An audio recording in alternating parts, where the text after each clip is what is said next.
Palavra de Especialista. O Palavra de Especialista está de volta. Hoje estamos conversando com Ariel de Castro Alves, presidente da Fundação Criança de São Bernardo do Campo e conselheiro do CONANDA, sobre os 20 anos do Estatuto da Criança e do Adolescente.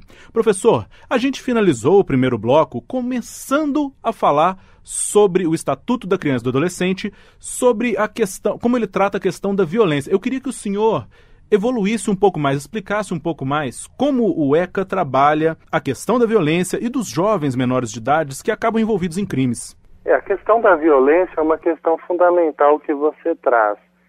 Tanto a questão da criança que é vítima de crime, da criança ou do adolescente, esse é um dos mais graves problemas do Brasil e um grande desafio aí para os próximos anos. Em média, 16 crianças e adolescentes são assassinadas todos os dias no Brasil.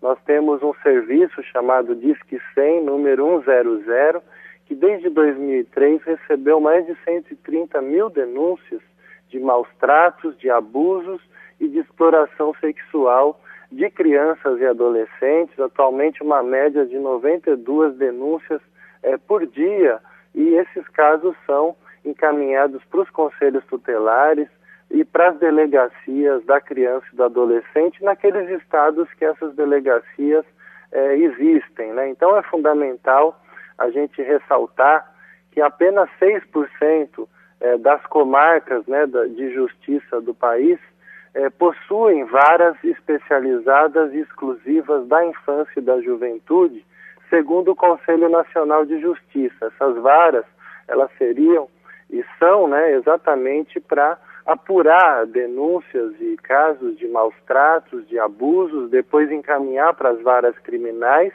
e também essas varas atuam diante do adolescente que cometeu um crime, um ato infracional, que é julgado e recebe as medidas socioeducativas diante daquele crime que esse adolescente praticou.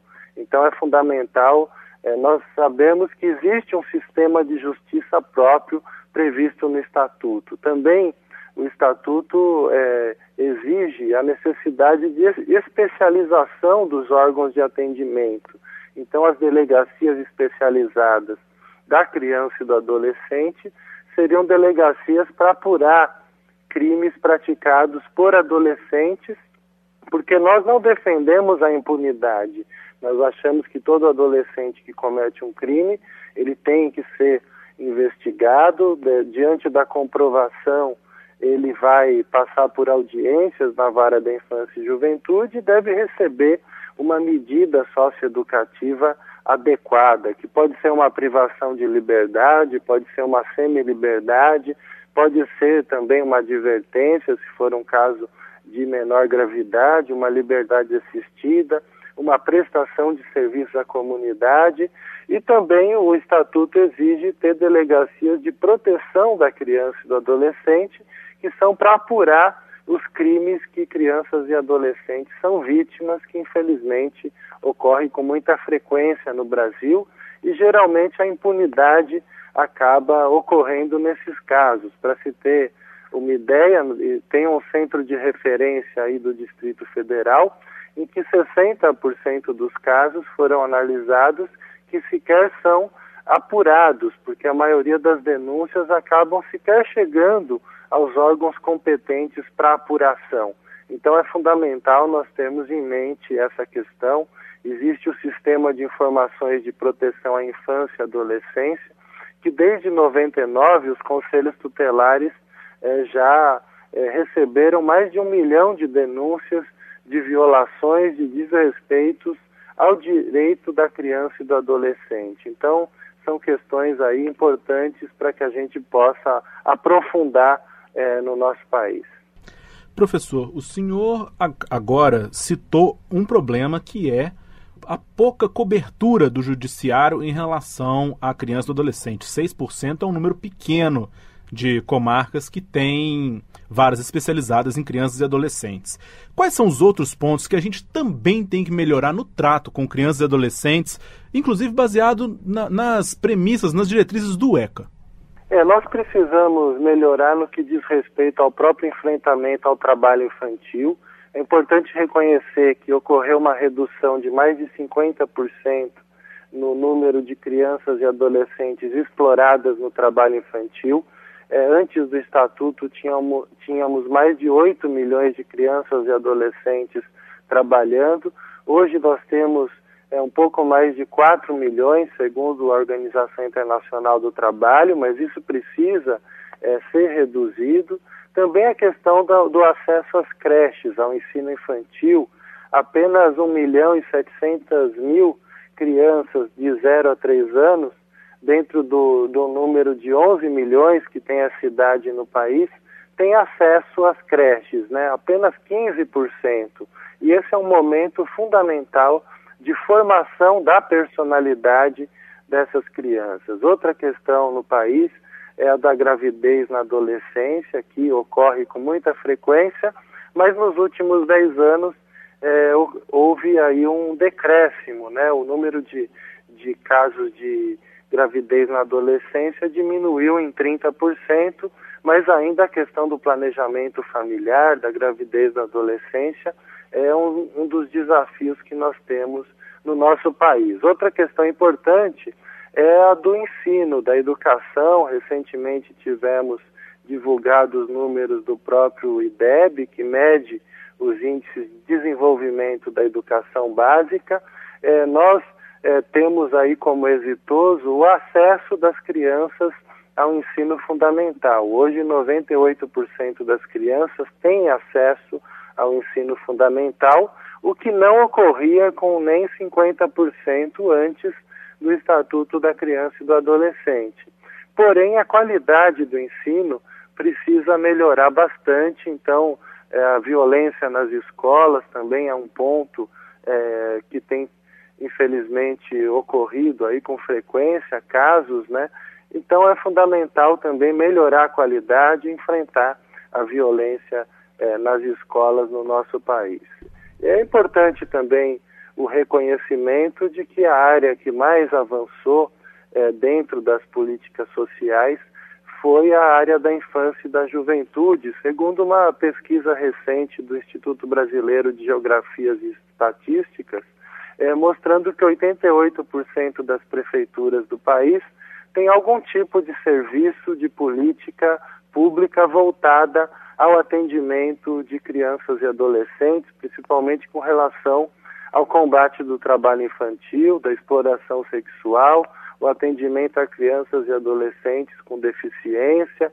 25% dos municípios têm serviços de abrigamento, de acolhimento a essas crianças, e o programa de erradicação do trabalho infantil está em 66% das cidades. Um órgão também muito importante para o cumprimento do Estatuto é o Conselho Tutelar.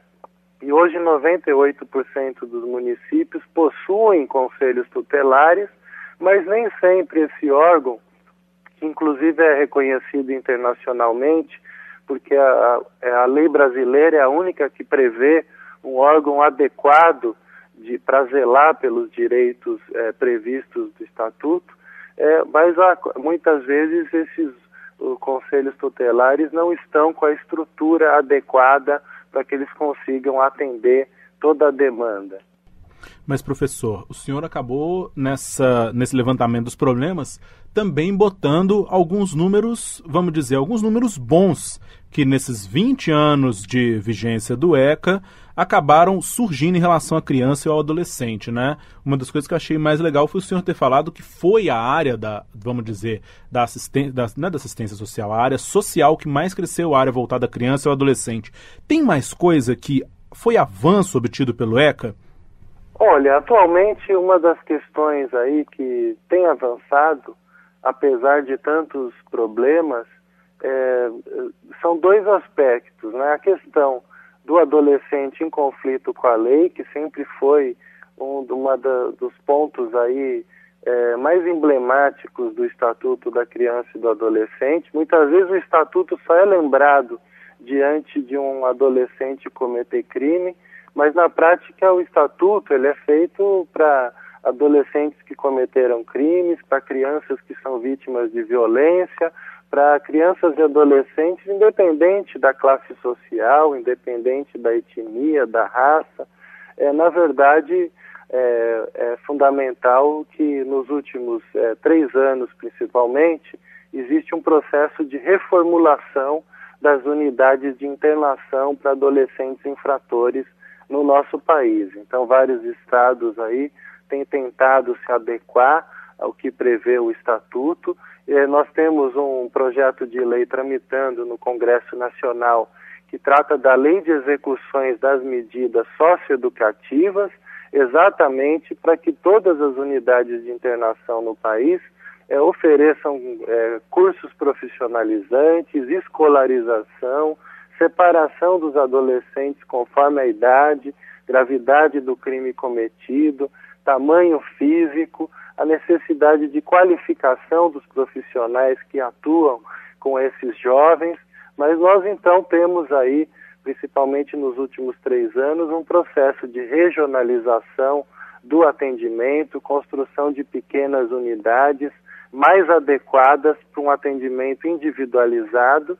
Isso tem gerado uma diminuição do número de fugas, de rebeliões, de casos de maus tratos envolvendo esse atendimento. Além disso, muitos municípios estão municipalizando as medidas socioeducativas em meio aberto, a liberdade assistida e a prestação de serviços à comunidade. Então, isso tem gerado uma qualidade melhor do atendimento a esses adolescentes que se envolveram com a criminalidade. O que precisa avançar bastante é o enfrentamento ao tráfico de drogas, que utiliza crianças e adolescentes, e o atendimento de drogadição, para aqueles jovens que tenham problema de dependência química. Isso precisa ser oferecido para todos na rede pública de saúde. Atualmente estão sendo criados aí os CAPs, Centro de Atendimentos Psicossociais, Álcool e Drogas, que precisam urgentemente crescer ainda mais essa rede de atendimento no país. Tá certo, professor. Vamos torcer para no aniversário de 30 anos do Estatuto da Criança e do Adolescente, esses números serem melhores ainda e esses problemas que a gente levantou aqui hoje, se não tiverem resolvidos, pelo menos bastante adiantados, né? Hoje o Palavra de Especialista conversou com o professor Ariel de Castro Alves, presidente da Fundação Criança de São Bernardo do Campo e conselheiro do CONANDA, o Conselho Nacional da Criança e do Adolescente. Nós conversamos sobre os 20 anos do Estatuto da Criança e do Adolescente. Obrigado, professor, pelas suas explicações e obrigado a você, ouvinte, pela sua audiência. Até mais. Você acabou de ouvir Palavra de Especialista. Palavra de Especialista.